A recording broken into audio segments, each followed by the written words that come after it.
Desejo significar um não pequeno número de encarnados refratários aos ensinamentos esclarecedores da vida no além e suas obrigações para com Deus e Jesus. São almas que ainda não abriram o coração aos ensinamentos do amor e da fraternidade, não podendo assim irradiar bondade e fé em torno de si, embora estes atributos se encontrem latentes em seu coração. É o mesmo que a vez de testemunhar ao tomardes nas mãos um minúsculo botão de rosa que em vão tentareis aproximar do olfato, visto como, sendo apenas botão, não pode exalar o delicioso perfume que somente a rosa perfeitamente aberta pode exalar. Pois os nossos irmãos ainda na fase que chamamos endurecida, são outros tantos botões de rosa que ocultam no íntimo dos seus corações os belos sentimentos que hão de levá-los um dia à categoria de espíritos superiores. Prosseguindo com a imagem dos botões de rosa, já sabemos que sua abertura plena depende, entre outros fatores, de sua fase de crescimento e maior ou menor exposição aos raios solares. Também os nossos irmãos endurecidos hão de alcançar seu próximo estágio evolutivo de espíritos de fé, segundo a circunstância em que se encontrarem em relação aos ensinamentos espirituais. Aqueles que tiverem a felicidade de conviver com outros irmãos esclarecidos, e ouvirem deles conselhos e ensinamentos para seus espíritos, mais depressa se abrirá o coração ao amor e à fé, e mais depressa alcançarão também o seu próximo degrau espiritual. Já os demais, os que viverem retirados dos centros de radiação espiritual, e por isto privados do convívio com irmãos preparados que lhes ministrem os ensinamentos de que carecem, são botões de rosa criados à sombra, e só tardiamente poderão irradiar o perfume que se aninha em seus corações. Disto se infere, por conseguinte, que não existem homens maus e homens bons porque assim tenham nascido, mas simplesmente porque diferente é o seu grau evolutivo, ou seja, a sua idade espiritual. Nosso Senhor Jesus manda-me recomendar a todos os meus leitores, em face do exposto, que ajudem no que puderem a abertura dos botões de rosa que lhes estiverem próximos, por meio de pequenas palestras informais, conduzidas habilmente para esse objetivo, na certeza que o que fizerem beneficiará igualmente a ambos, ao que recebe o ensinamento, iluminando-lhe o espírito, e aos que o proferem, exercendo dessa maneira um mandamento divino, ensinar os ignorantes, estão com isso acrescentando luz aos seus espíritos. É preciso, contudo, agir com muita prudência e bastante paciência. Não vão os ensinamentos que pretendem ministrar provocar reação contrária da outra parte. Nosso Senhor incumbiu-me ainda de recomendar aos estimados irmãos leitores deste volume, que se preocupem o que puderem com o nível de sua linguagem diária usada em suas atividades, porque isso representa muito em relação ao maior ou menor brilho de sua atual luz espiritual. Se um encarnado cujo espírito se encontre classificado numa categoria bastante evoluída, usar habitualmente um tipo de linguagem incompatível com a sua categoria, devido quase sempre às circunstâncias do meio em que cresceu, uma certa névoa se formará em sua aura, empalidecendo-a de tal maneira que a mesma poderá ocultar-se aos próprios espíritos superiores.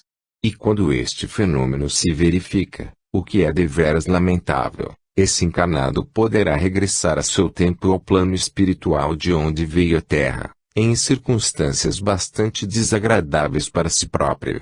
Verificará então, que o desleixo com que viveu sua existência terrena, segundo o nível da linguagem que usou, ao invés de contribuir para o seu progresso, o que fez foi determinar o seu estacionamento sabe Deus por quantos séculos.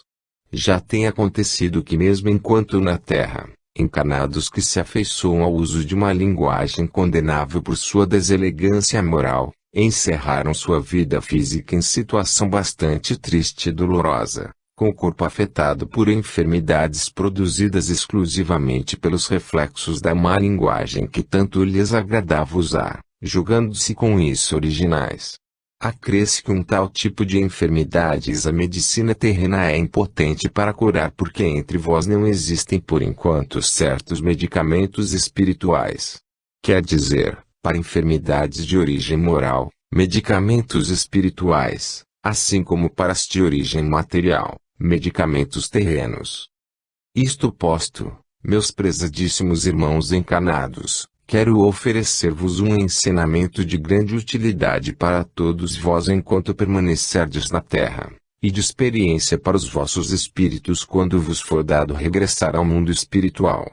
Quero referir-me a costume bastante difundido entre os seres humanos de toda a esfera terrestre, de se dirigirem a Deus, o Pai Celestial, assim como a Jesus, o Senhor do mundo, como se o fizessem a um igual, a um amigo que dispensasse certas normas de hierarquia ou demonstração do maior respeito vosso.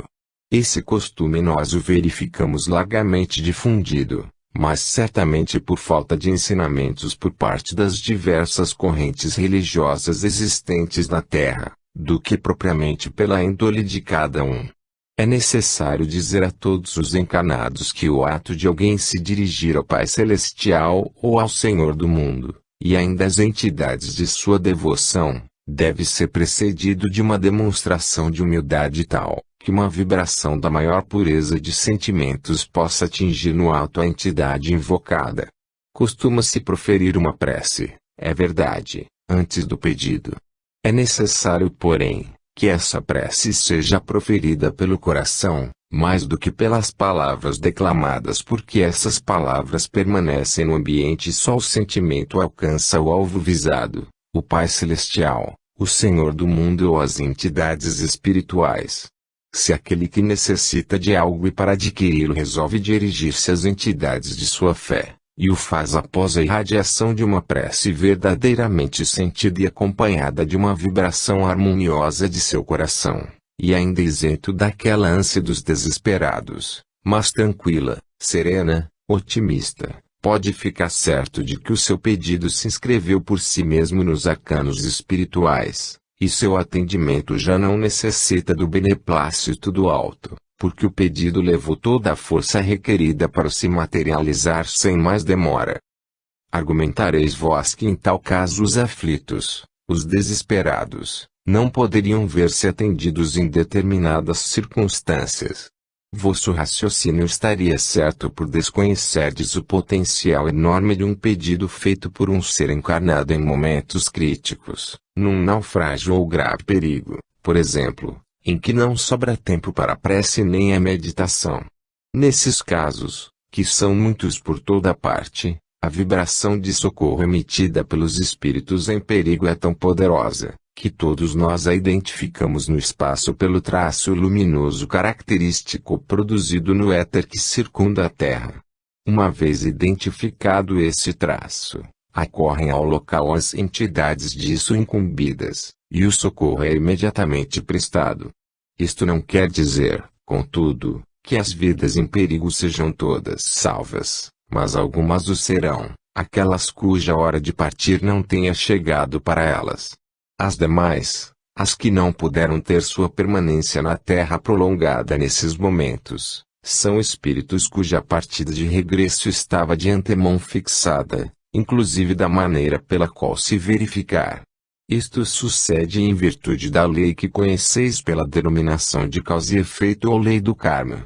É ela que prescreve a maneira pela qual deverá desencarnar este ou aquele espírito em peregrinação na Terra, cujos motivos o próprio conhece e conferirá em sua chegada de regresso ao seu plano espiritual.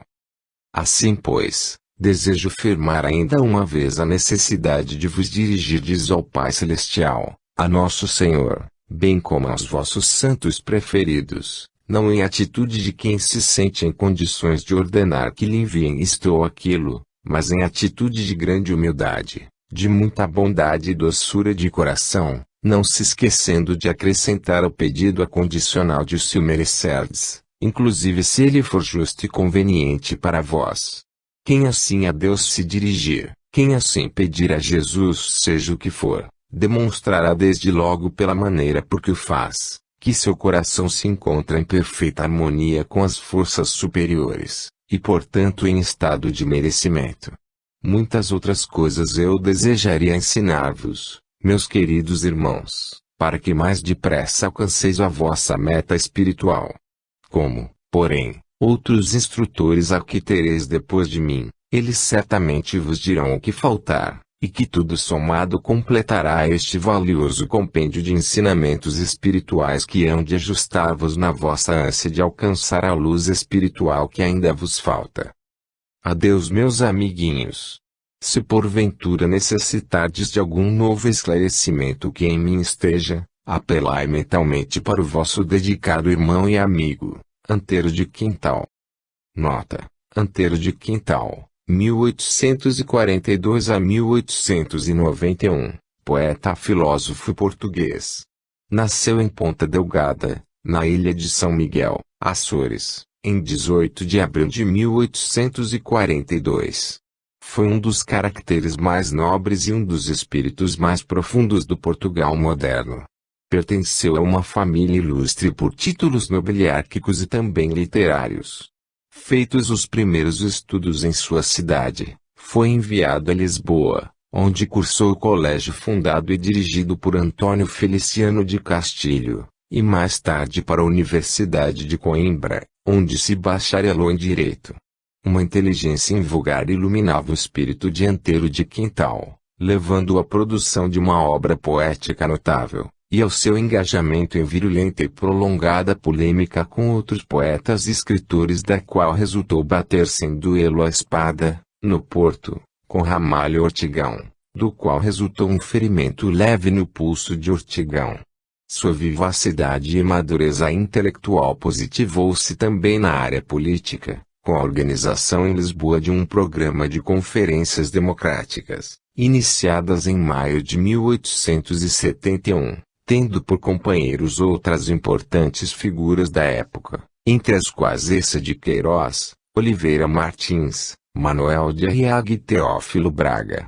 Estas conferências, porém, foram proibidas pelo Marquês de Ávila, então presidente do Conselho de Ministros, o que levou Antero a dirigir-lhe uma carta escrita com o fogo de sua legítima indignação, segundo a crônica da época. Desgostoso com a situação em Portugal, Antero dirigiu-se aos Estados Unidos e depois à França, onde necessitou de consultar alguns médicos, inclusive Charcot. Regressando a Portugal bastante doente, retirou-se para sua cidade natal, de onde uma triste notícia em breve surpreendia toda a população culta. Suicidara-se o grande poeta 11 de setembro de 1891. Fim da nota. 16. Espíritos recalcitrantes. A vida terrestre representa para os espíritos nela encarnados a verdadeira estrada da sua evolução, aos quais incumbe percorrê-la tantas vezes quantas forem necessárias ao aprimoramento moral de cada um. Espíritos atualmente no alto, desfrutando a vida livre, feliz, que viveram centenas ou até milhares de existências na carne só neste planeta. Afora as que tiveram de viver noutros planos inferiores a este. Depois de cumprirem as etapas evolutivas de careciam, ou foram promovidos à vivência em mundos mais adiantados, ou se encontram ao serviço de nosso Senhor Jesus, em favor de quantos irmãos espirituais ainda se encontram na Terra. Chegou porém o momento em que a própria Terra tem de passar por transformações profundas em sua estrutura física, com alterações sensíveis em todos os setores habitados, o que vem sendo planejado há mais de 2000 anos por necessidade de sua própria evolução. É por tal motivo que nosso Senhor Jesus determinou o chamamento de todos os homens e mulheres à realidade de si mesmos, despertando seus espíritos para as necessidades da vida espiritual, a fim de que comecem a desprender-se dos interesses puramente materiais que tanto os prendem a este plano físico.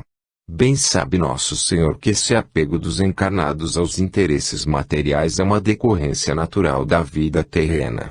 É preciso, porém, que se desprendam dessas cadeias e comecem a cuidar a sério de seu amanhã que não tarda, para que possam transferir-se tranquilamente daqui para o além.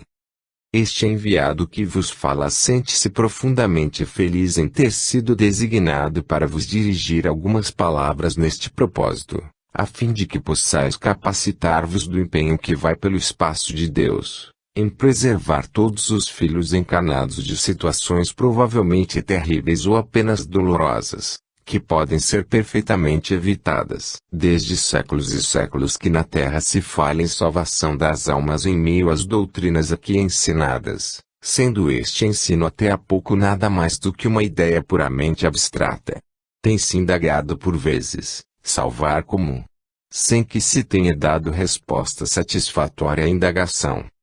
Os menos crentes por sua vez não encontram sentido na afirmativa de que o Senhor é o nosso Salvador, porque só Ele pode salvar, realmente, a todas as almas.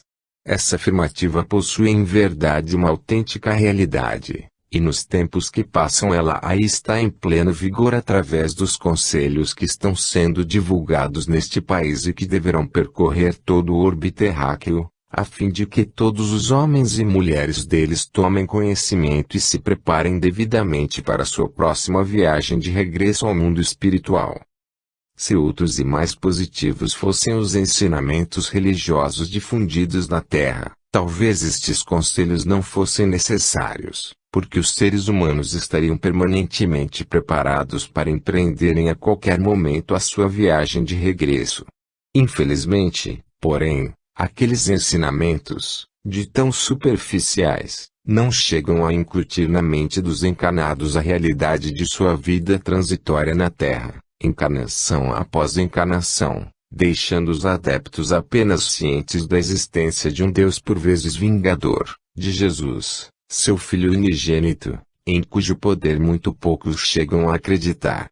Temos todos verificado que as pessoas que realmente pensam na misericórdia do Senhor Jesus, voltam seus pensamentos para o sacrifício do Calvário de há 2000 anos sem chegarem a meditar a sério na grandeza dessa misericórdia que não cessa um dia sequer de envolver a todos os filhos encarnados.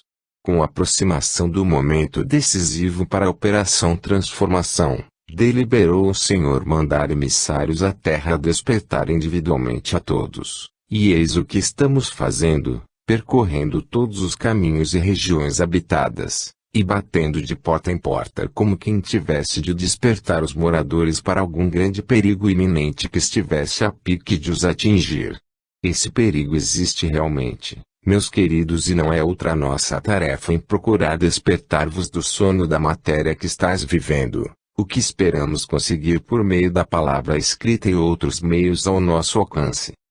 Poderá algum filho argumentar dentro dos limites de seu conhecimento, que não haverá necessidade deste chamamento a que se devotam muitos milhares de mensageiros do Senhor, visto como sempre se morreu na terra sem necessidade de conselhos espirituais. Quem assim argumentar, por hipótese, está claro não deixará de estar certo. Porque em verdade sempre se registraram desencarnações, normalmente ou não, sem que uma preparação se fizesse no sentido do esclarecimento dos encarnados. Está certo o argumento do ponto de vista da Terra, mas não está do ponto de vista do alto. Exatamente pela falta de preparação dos encarnados acerca de sua origem, finalidade e destino, é que tem resultado o desperdício de existências e mais existências para milhões de almas na Terra, regressando quase todas ao espaço em condições algumas vezes inferiores àquelas em que reencarnaram. Disso tem resultado a falta de progresso daquelas almas na Terra, tendo necessidade de aqui voltarem seguidamente sem nenhum ou quase nenhum proveito para sua evolução. As circunstâncias são agora outras, porém, em face das modificações a serem introduzidas na estrutura da Terra e na vivência dos espíritos encarnados do próximo século, tornando-se necessário afastar deste plano quantos espíritos já esgotaram os prazos que lhes foram concedidos para evoluírem na Terra, e quão longos têm sido, tendo por isto de passar a outros planos de acordo com a sua categoria.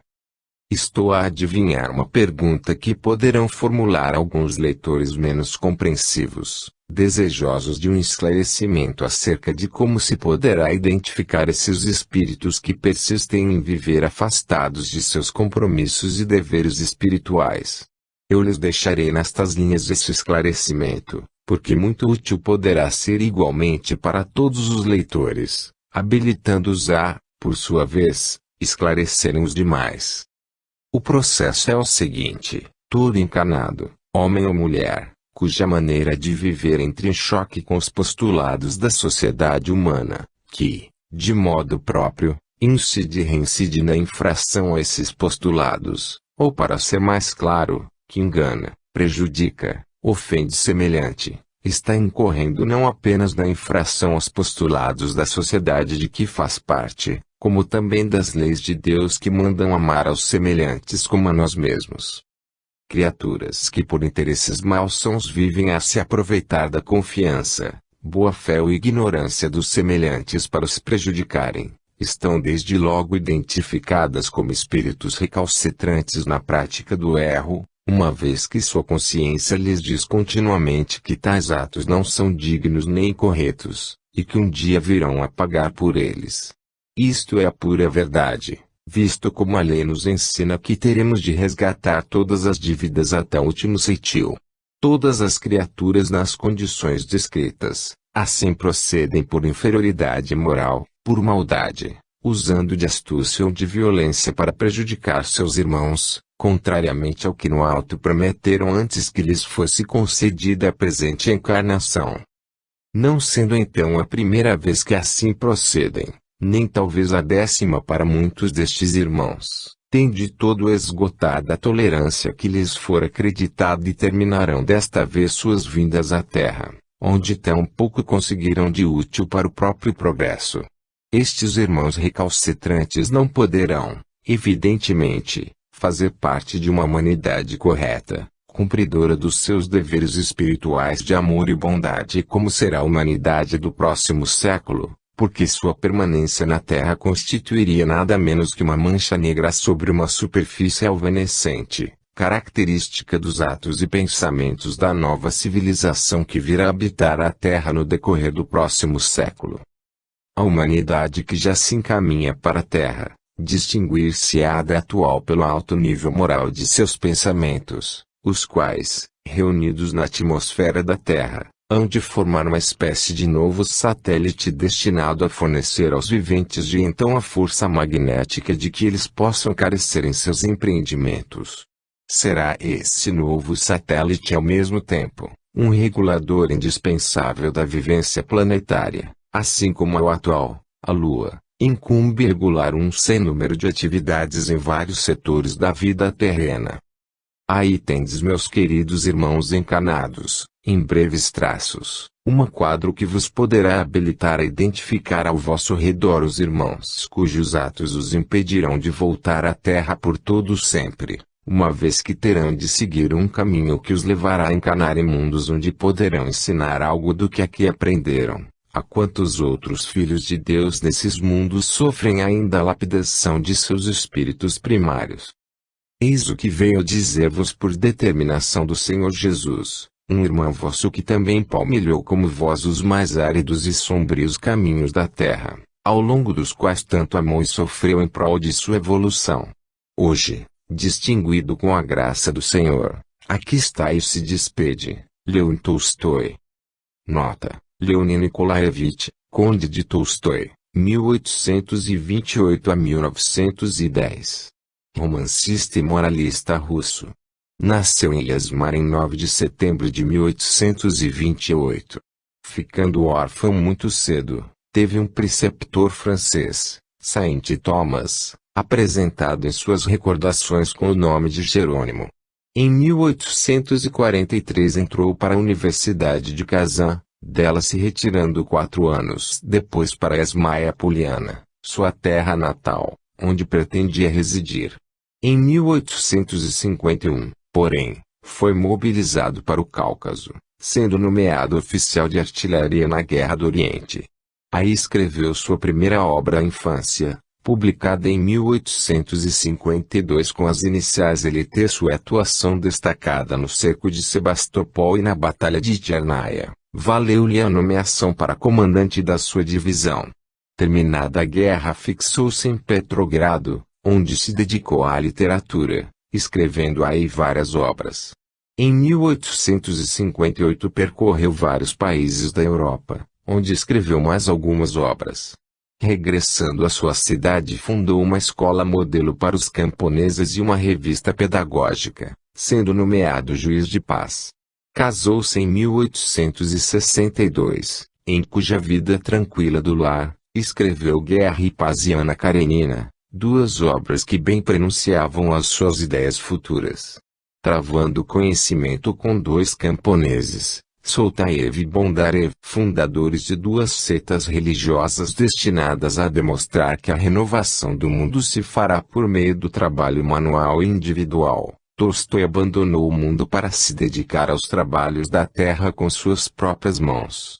Tornou-se então vegetariano, vestiu a blusa do monge que renunciou aos bens, mas não abandonou a pena, escrevendo a seguir várias de suas obras importantes, como Senhor e Servo, a Sonata de Kreutzer, O Poder das Trevas, A Morte de Ivan Ilitch e algumas outras.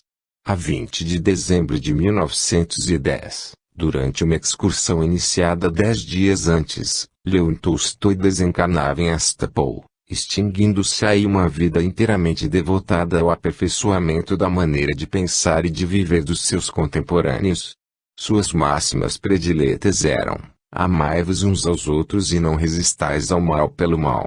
Para Tolstói, toda a esperança numa transformação social num sentido melhor, residia na reforma moral dos indivíduos. Suas obras completas foram publicadas em 18 volumes, 1893 a 1903. Fim da nota. 17. Uma desintegração planetária. Aconteceu há alguns milênios decorridos, em certo plano de vida física do universo, encontrasse a sua humanidade na iminência de passar por grandes sofrimentos em consequência da desintegração que se iniciara numa das extremidades, isto é, num dos polos dessa esfera ou plano físico de vida. O fato estava em desenvolvimento, e a cada nova etapa de desintegração sucedia um abalo em toda a superfície, com enormes sobressaltos para a população.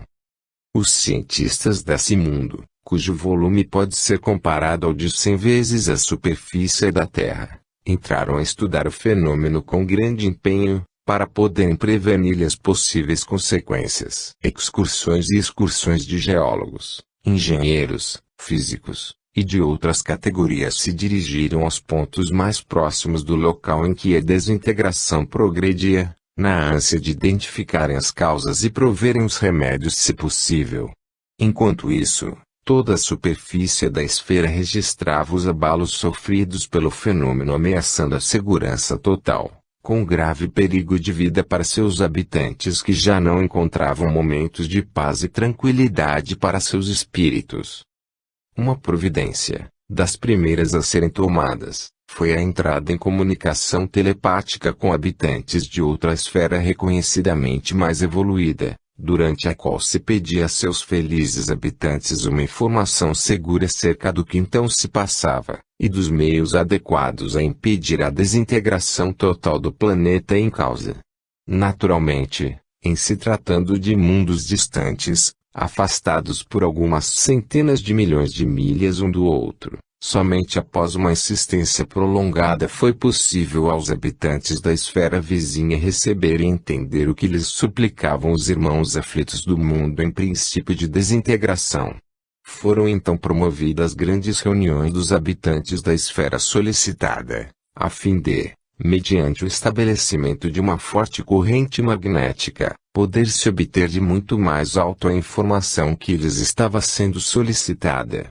Numa oitava, nona ou talvez 10ª reunião, realizada com o máximo fervor da fé que se implantava nesses corações de espíritos já possuidores de grande evolução, manifestou-se uma entidade extraordinariamente radiosa, enviada pelos dirigentes do mundo que lhes era superior, e lhes entregou a resposta ao pedido ardentemente feito, para a orientação dos habitantes do mundo em desintegração.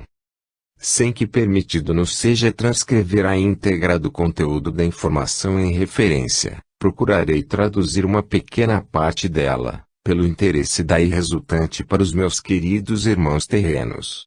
Dizia a radiosa entidade em sua informação, que a esfera onde tal movimento se processava, em que muito pesasse as autoridades responsáveis pelo seu governo e evolução, não tinha mais possibilidades de sustar a própria desintegração, a qual provavelmente estaria concluída em pouco mais de 1,5 milênios. Adiantava a informação que os registros siderais eram de tal maneira desfavoráveis aos habitantes daquele plano, que outro remédio não fora encontrado para pôr-lhe fim, que não fosse a sua desintegração total. Adiantava ainda a informação, para a edificação espiritual daqueles irmãos desejosos de ajudar aos do mundo vizinho, que as partículas provenientes da desintegração do momento, seriam reunidos num futuro mais ou menos remoto, e dessa reunião um novo plano habitável seria edificado e pronto a receber uma nova humanidade. Atendendo bondosamente a uma indagação que flutuava no ambiente, a radiosa entidade explicou que, como não podia deixar de ser, todas as almas então encerradas na esfera em processo de desintegração, seriam conduzidas aos seus respectivos planos espirituais para um estágio indeterminado. A outra indagação igualmente ali produzida, a respeito dos motivos que teriam determinado medida tão radical em relação aos seres viventes na citada esfera, a radiosa entidade respondeu em palavras que eu vou tentar reproduzir aqui. Meus filhos, disse, pelo vosso grau evidente de desenvolvimento espiritual, já sabeis que tudo tem um limite no universo, exceção apenas do próprio universo. Os seres viventes no mundo pelo qual vos interessais, desenvolveram em suas numerosas vidas nele vividas, todos os poderes ao seu alcance, tanto no bom como no mau sentido. Dando, porém, mais atenção às solicitações da matéria do que às do espírito, desprezando a estas quase por completo em proveito exclusivo dos sentimentos inferiores, a vida de relação entre eles transformou-se numa espécie de luta constante, cujo objeto outro não era que o de locupletar-se uns do que a outros pertencia. O Senhor desse mundo tentou por milênios implantar o espírito de fraternidade, de bondade e amor no coração dos seus governados, tudo, entretanto, sem resultado apreciável. Procurou-se paralelamente afastar desse plano as almas que iam desencarnando, com o objetivo de as substituir por outras menos afetas a essa maneira de viver. Porém esse empenho não deu resultado em face das ligações poderosas que prendiam aquelas almas ao mundo de onde provinham, e para ele eram fortemente atraídas pelas vibrações afins que nele deixavam. O Senhor do mundo em referência não desanimou ante o fracasso do processo tentado. Fez baixarem no solo dessa esfera alguns dos seus mais valorosos emissários, os quais, na sua qualidade de profetas e grandes instrutores espirituais, deveriam captar a fundo o coração dos espíritos encarnados, e com seu esforço elevar-lhes as vibrações para o Pai Celestial. Ah! Amiguinhos meus, declarou por fim a radiosa entidade, imaginai que nem os profetas e grandes instrutores foram respeitados por uma população inteiramente mergulhada, chafurdada seria a expressão, nos prazeres e vícios que se estendiam por toda a superfície daquele mundo, chegando a sacrificar não poucos deles, que voltaram desanimados ao seu plano espiritual. Aqui retomo eu a palavra para mais algumas considerações muito úteis para os vossos espíritos. Sabendo-se que o progresso ou retrocesso moral de um mundo é a decorrência do nível vibratório de sua população, a qual, por conseguinte, tanto pode contribuir para a mais rápida evolução do mundo em que habita, se procurar elevar sempre mais e mais o nível de suas vibrações. Se ao contrário disso todo o conjunto vibratório do mundo passar ao mais baixo nível moral indesejável, esse fato passa a se integrar no sistema psicofísico que alimenta e provê as necessidades radioativas do solo, podendo chegar, ao fim de milênios decorridos, aquele processo de desintegração de que vos falei linhas acima. Pode dizer-se que toda a contextura do solo do mundo em referência, entrou num processo de empobrecimento tal, que anos e anos decorridos iriam determinar a desintegração total. Deste fenômeno naturalíssimo se evidencia a ausência completa de uma vontade superior, de Deus ou do Senhor do mundo, por exemplo, na desintegração da mencionada esfera, a qual pudesse vir a ser considerada por algum espírito menos preparado, como um possível castigo do céu. Absolutamente, meus amigos, Deus não castiga ninguém, por maior que seja a infração cometida contra as leis divinas. A reação que uma infração desse gênero possa produzir, é que se incumbe de levar a quem tiver produzido a ação, o que inadequadamente costumais denominar de castigo. Foi em consequência dessa lei que a esfera citada entrou em franca desintegração, a qual se prevê estará em breve terminada. Isto feito, um mundo ao menos deixará de existir no universo infinito, até que das partículas recolhidas um outro possa constituir-se, nos próximos 12 a 15 milhões de anos. Aí tendes, meus irmãos terrenos, um relato histórico que desconhecíeis, a consequência inevitável a todos os espíritos que se desprendem de suas ligações multimilenares deixadas no alto, para se dedicarem afincadamente ao solo onde têm firmado os pés, na ilusão de ser essa, exclusivamente essa, a finalidade da existência na carne.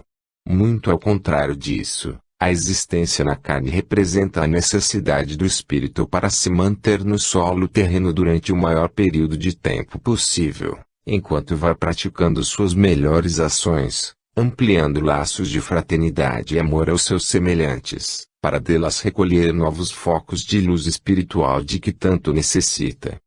Que cada um de vós se compenetre desta verdade absolutamente incontestável, e se desprenda o mais depressa que puder de certas práticas que a seu ver não possam produzir essa luz de que precisam, porque farão com isso, ainda nos dias, meses ou anos que lhes restam, o que não puderam fazer antes. Quem tal prática vos aconselha, a que o faz devidamente autorizado pelo meigo Nazareno, o meu e vosso Senhor e Mestre Jesus, a cujo serviço eu me devotei de longas eras. Somai o que aqui vos deixo há muito que outras entidades do Senhor igualmente vos disseram e tirai as vossas conclusões. Seria deveras para deplorarmos, nós todos que deixamos no alto os nossos afazeres para tentar despertar-vos ainda na terra, seria deveras para deplorarmos, repito, se tivéssemos de constatar um início de desintegração deste planeta, por motivo da inferioridade das vossas vibrações. Eu estou convicto, porém, de que uma tal desgraça não acontecerá na Terra. Aqui vos abençoe e se despede, vosso irmão, Júlio Verne. Nota: Júlio Verne, 1828 a 1905. Escritor francês dos mais notáveis. Nasceu em Nantes e desencarnou aos 77 anos. Após difundir pelo mundo inteiro os seus romances em que apresentou narrações de uma invenção engenhosa e pitoresca e ao mesmo tempo instrutiva. Seus livros subordinados à série Viagens Maravilhosas empolgaram os leitores de todas as idades, e ainda constituem a leitura predileta da geração atual. Júlio Verne concebeu ideias de viagens julgadas pura fantasia imaginativa no seu tempo, as quais entretanto vão sendo concretizadas, como a viagem à Lua num foguete, a volta ao mundo em 80 dias e as viagens submarinas. Escreveu também peças teatrais de grande sucesso, tendo adaptado ao teatro igualmente vários de seus romances. Sua obra literária característica foi o gênero romance científico-geográfico, que fundou rapidamente a sua reputação. Seu primeiro trabalho A Cabra Cega, uma peça de teatro, apareceu em 1853, aos 25 anos, portanto, e o último, Os Irmãos Kippen em 1902. Entre as duas datas o escritor publicou em média um trabalho por ano, tal a fecundidade de sua prodigiosa imaginação. Fim da nota. 18. A última oportunidade. Os homens e as mulheres viventes atuais na Terra, não sabemos se pela 100ª ou 1000ª vez, têm diante de si uma oportunidade que, se a perderem, talvez não a possam recuperar ao longo de vários séculos. É esta a sua oportunidade em todos os sentidos e circunstâncias. Se aproveitada, ei-los em breve transportados a uma vivência espiritual de tal modo feliz, que este idioma não tem expressões para descrever. Se aproveitada, repito, ver-se-ão em breve completamente livres das enormes preocupações que cercam os momentos mais felizes de sua vida terrena, conduzidos que serão, homens e mulheres deste século, aos planos de vida onde só os espíritos de luz podem viver. Vindo hoje vos dizer estas palavras, filhos meus, no cumprimento de uma missão que me foi entregue pelo nosso amado Jesus, secundando a palavra de outros elevados mensageiros seus, eu tenho a firme esperança de estar falando a corações já perfeitamente preparados para receber e entender as minhas palavras. Seria realmente para deplorar que nesta altura do século XX em que tanto progrediram as ciências na Terra, não se houvesse registrado igualmente o progresso moral da humanidade atual, constituída, posso dizê-lo, por espíritos que aqui têm vindo vezes inúmeras num período não inferior a uns 12 ou 15 milênios, exatamente em busca desse tipo de progresso. A propósito, e para que melhor possais compreender-me, quero dizer a todos os meus leitores ocasionais, que todos vós aqui estivestes muito antes, durante e após a vinda do Senhor Jesus ao planeta em corpo físico. Exatamente, filhos meus, todos quantos encontram-se presentemente na Terra, são parte uns, e testemunhas outros, de todos os acontecimentos verificados na Terra e se encontram registrados na vossa história. Não estranheis, pois, que eu vos diga que os fatos verificados no passado mais remoto tenham sido provocados por muitos dos viventes atuais, quando em posições ocasionais de mando, cujo relato hoje poderia horrorizar-vos. Reis, príncipes, imperadores, chefes absolutos de várias nações e tribos humanas que povoaram a terra nesses longos milênios, fostes vós mesmos que hoje vos encontrais na terra, aqui tendo vindo antes em diversas espécies de encarnações, algumas delas duramente vividas. Horrores, violências, injustiças e toda sorte de punições impostas pelos potentados de outrora aos seus governados ou mesmo adversários de outras nações, já as purgastes quase todas neste mesmo plano de vida, onde de século em século quase todos vos encontrastes. Sabeis através da lei de causa e efeito que nenhuma infração às leis do amor deixa de ser punida a seu tempo, embora o homem não se dê conta disso quando na terra.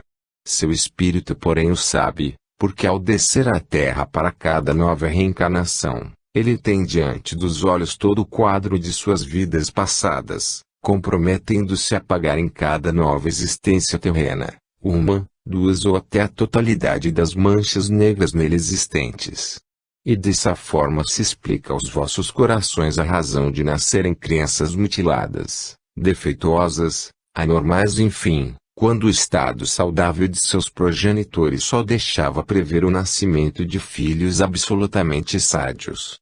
Estou revelando-vos uma parcela da verdade que explica numerosas dessas anormalidades que conheceis, as quais não devem ser atribuídas absolutamente a nenhum descuido da providência divina.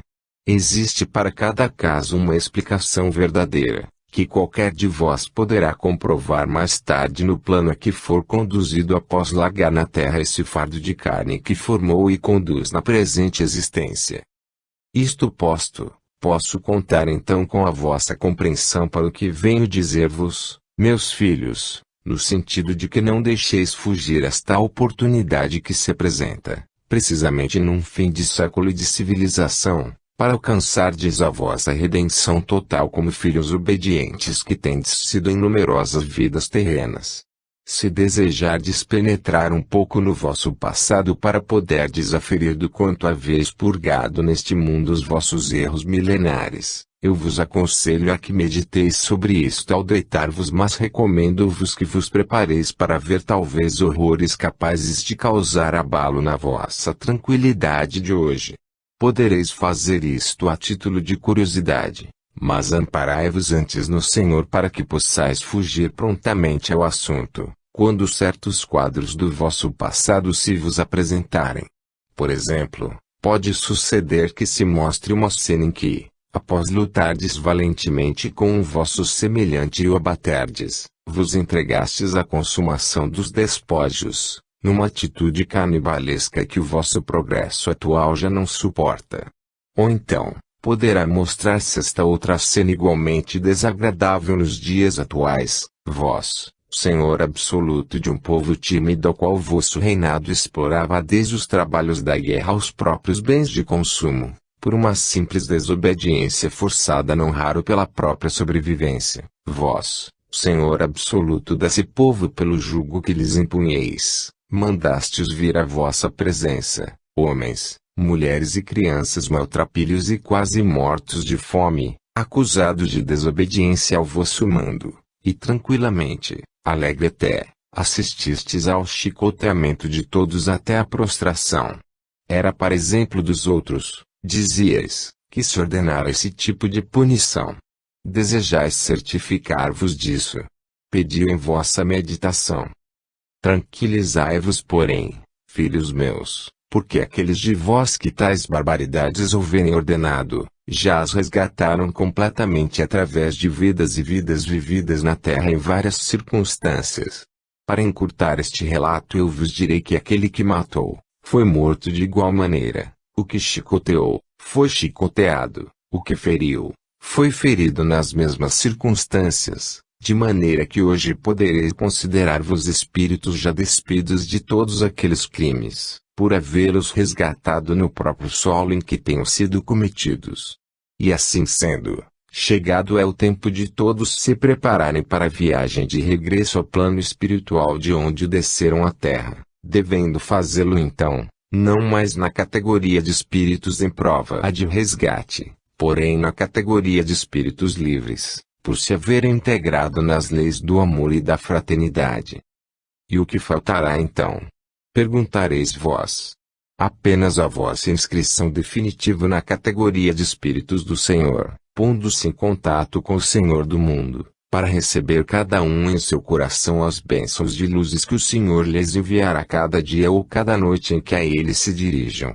Isto é que apenas falta alguns encarnados dar presente, ainda mergulhados no lodaçal dos interesses materiais que lhes ocupam todos os momentos da vida.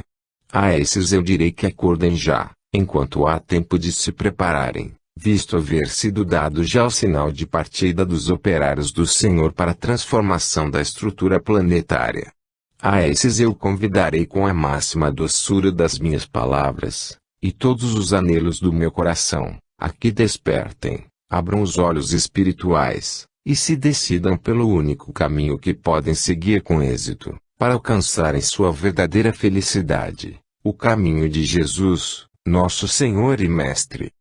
Vou relatar-vos sucintamente um fato verificado há bem pouco tempo no espaço, do qual todos podereis colher ensinamentos úteis.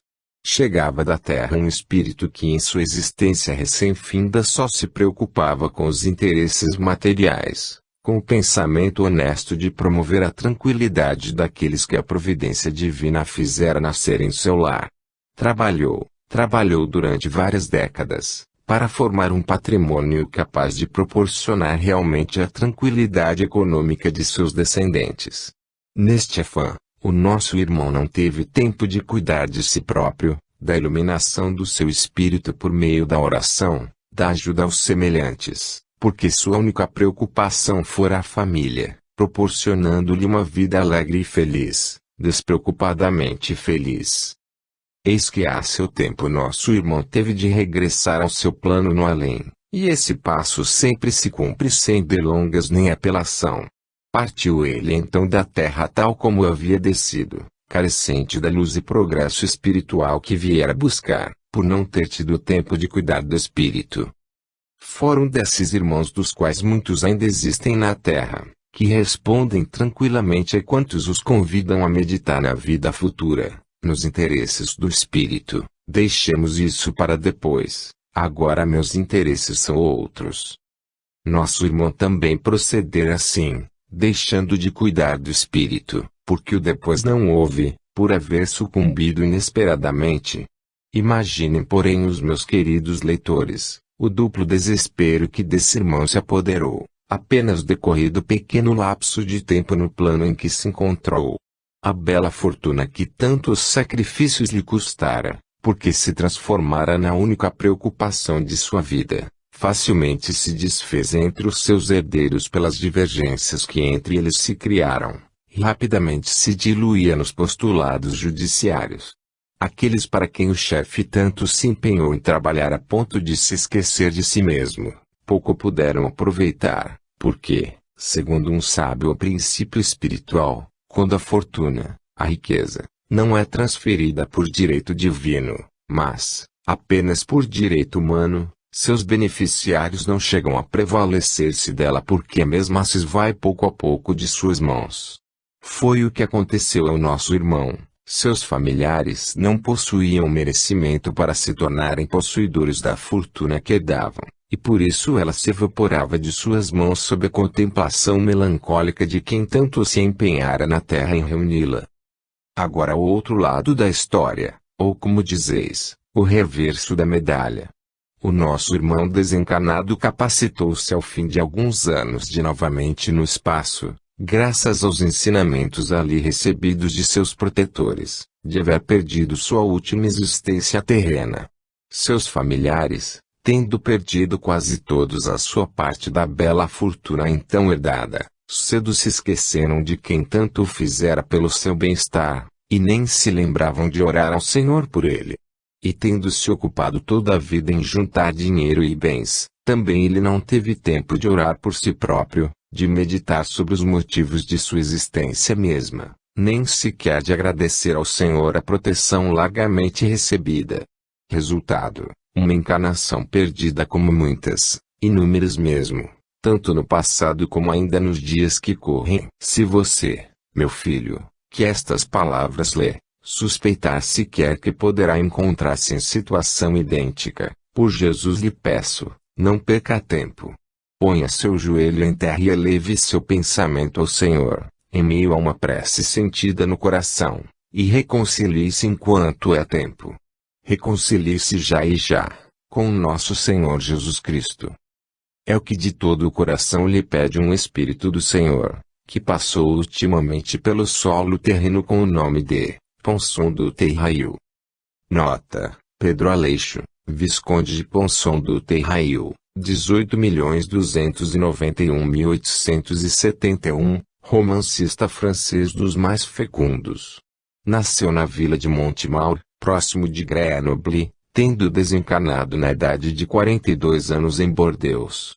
Publicou numerosas obras de grande sucesso, podendo destacar-se dentre elas as proezas de Rocambole, aparecida em 1859, cujo assunto Ponson desenvolveu magistralmente em diversas partes e outras tantas continuações, com êxito igual.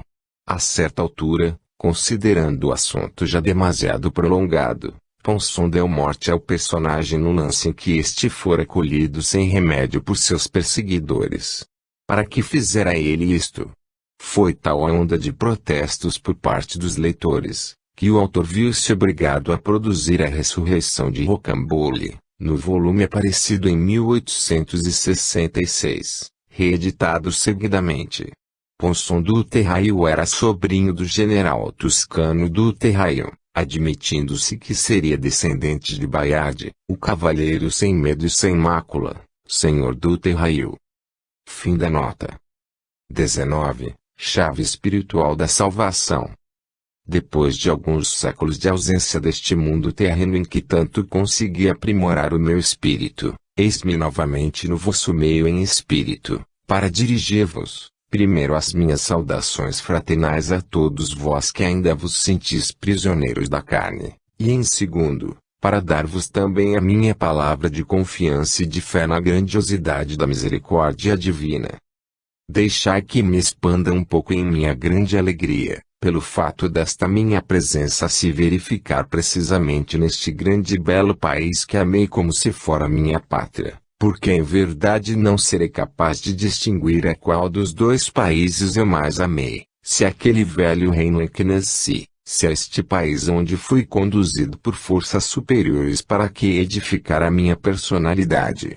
A verdade é que Portugal e Brasil ocupam lugares iguais em meu coração de antigo sacerdote da liberdade e do amor a nosso Senhor Jesus Cristo.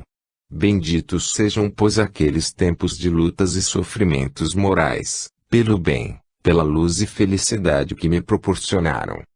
Bem certo é que não foi aquela minha única passagem pela terra, filhos meus. Outras muitas eu as tive em regiões várias do vosso mundo, durante as quais eu consegui lapidar a joia que hoje ostento como espírito inteiramente dedicado ao bem da humanidade. Foi, entretanto, minha última existência terrena aquela em que eu desempenhei missão sacerdotal em várias cidades do vosso grande e belo país, e em apenas dizê-lo nestas linhas, todo o meu ser se volta para as lutas desiguais em que a fundo tive de me empenhar para conseguir a liberdade de seres humanos iguais a nós, que o mercantilismo dos primórdios tanto se empenhava em explorar. E para quê? Meus filhos? Exclusivamente para amealhar o ouro e outras riquezas em que este país tanto fora e continua a ser excepcionalmente pródigo.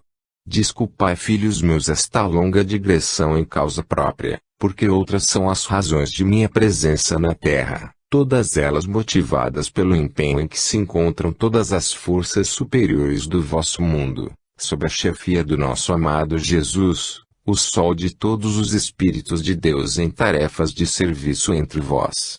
Não vim até aqui, pois, para vos falar de mim, a circunstância, entretanto, de me encontrar novamente atuando no solo brasileiro, trouxe-me num relance à memória todos os fatos em que fui parte há vários séculos, e eu instintivamente me transportei a eles. Mas vamos ao que aqui me trouxe, meus caros irmãos encarnados, a quem me acostumei a chamar-vos filhos. Instado que fui por nosso amado Jesus para apoiar na terra a grande cruzada de esclarecimento que aqui se desenvolve, é claro que este fato representou desde logo para mim um motivo para eu prestar novo serviço ao Senhor no solo terreno, tendo eu decidido com o coração repleto de alegria, minha partida para cá no mesmo instante. Nosso Senhor, porém, conhecendo como conhece os meus dotes de velho combatente pela sua causa sagrada em outros tempos, houve por bem me fazer justa ponderação. Disse-me então com aquela afabilidade que todos vós haveis de conhecer um dia: meu filho muito estimado, a missão que te peço desempenhares desta vez na terra, é diferente daquelas que noutras eras desempenhaste com brilho inexcedível. O que agora desejo merecer de tua bela inteligência e dedicação à nossa causa, consiste apenas na transmissão de uma mensagem do teu grande coração ao coração dos meus filhos presentemente encarnados na terra. Necessito que todos se despertem em face dos trabalhos que lá se iniciam para a transformação da própria estrutura terrena, sendo provável um regresso de boa parte deles ao nosso plano, em consequência mesmo desses trabalhos. Minha grande preocupação está, então, em que esses filhos sejam tomados de surpresa e tenham de partir na inconsciência do seu estado, e se dispersem no infinito, onde só muito dificilmente os poderíamos recuperar. Assim, filho do meu coração, rogo-te que vás também à terra, onde dispomos da organização necessária para deitares também a tua luminosa palavra ao coração dos filhos encarnados, onde sei que o teu nome e a tua autoridade gozam e gozarão eternamente de um prestígio singular. Eis-me então entre vós, meus queridos. Muito feliz eu me sentirei se a minha palavra sincera e franca tiver o mérito de penetrar em vossos corações e neles poder deixar ideia que de nosso amado Jesus eu recebi para vos chamar à realidade presente. É um pouco diferente a minha missão de agora em relação àquela que em tempos desempenhei como sacerdote. Então, minha preocupação cifrava-se em atrair as almas para Cristo e para Deus, sem a urgência que hoje se requer. Naqueles tempos minha palavra podia flutuar em torno dos ouvidos materiais e ir penetrando lentamente nos vossos corações. Hoje o caso é diferente, filhos meus. A urgência em que os vossos corações se abram sem reservas ao que venho dizer-vos, em face do que se inicia no solo do vosso mundo e certamente vos atingirá.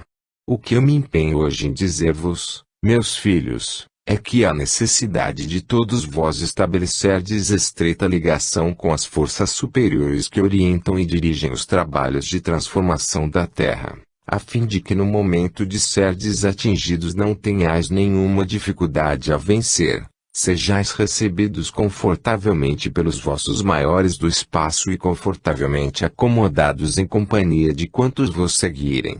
Então, para que não surjam problemas quanto à maneira de estabelecer a necessária ligação com as forças superiores, convencionou-se no